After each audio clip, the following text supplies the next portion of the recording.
So guys, ngayon naghuhugas ako ng mga nabili natin sa sa grocery.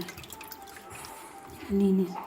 Binabad ko siya sa water and baking soda.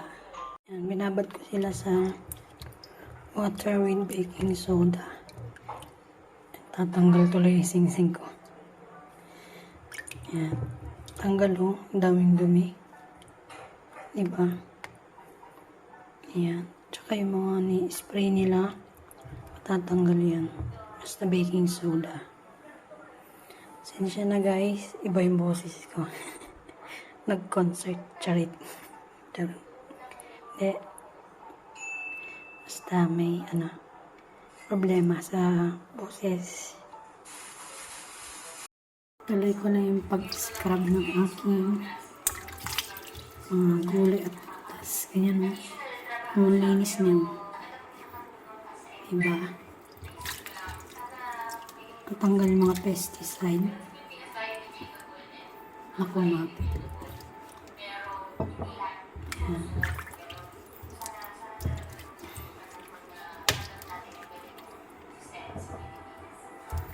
Galing, no? Tanggal yung dumi. Kung may naririnig kayong video yun ni Cristel. Ayan. Gusto ko yung mga video niya. Nanonood ako. Nasa Korea yata siya ngayon.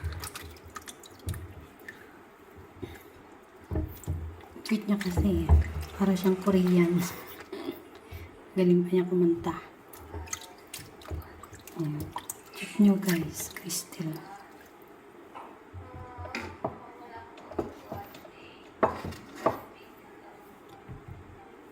Dati siyang member ng Going Bulilit.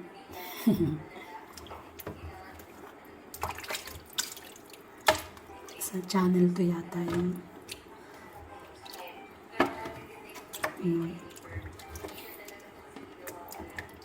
Natanggal ko na yung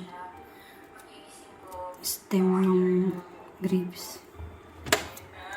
para madaling kainin. Snacks.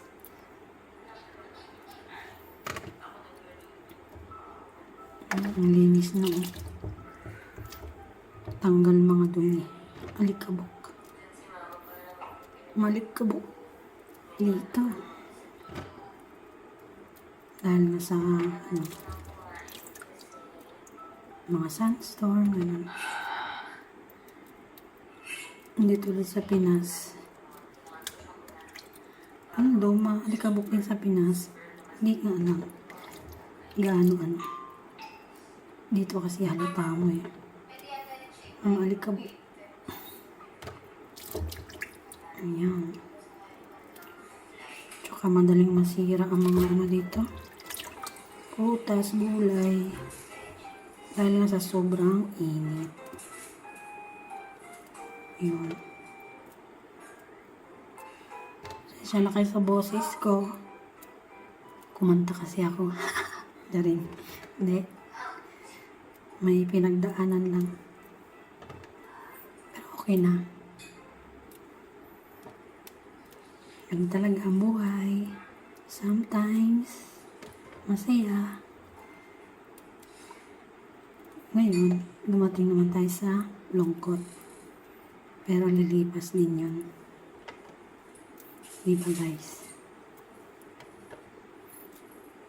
Pray lang tayo kay Lord. Tsaka part ng buhay natin para maging matatag tayo. Di ba? Tingnan nyo guys yung dumi ng tubig. Ayan, ganyan kadumi. Natanggal niya. Try nyo guys.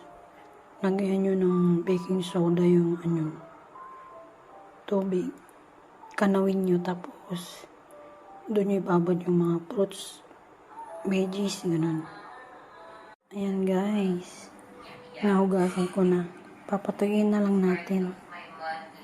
Ayan.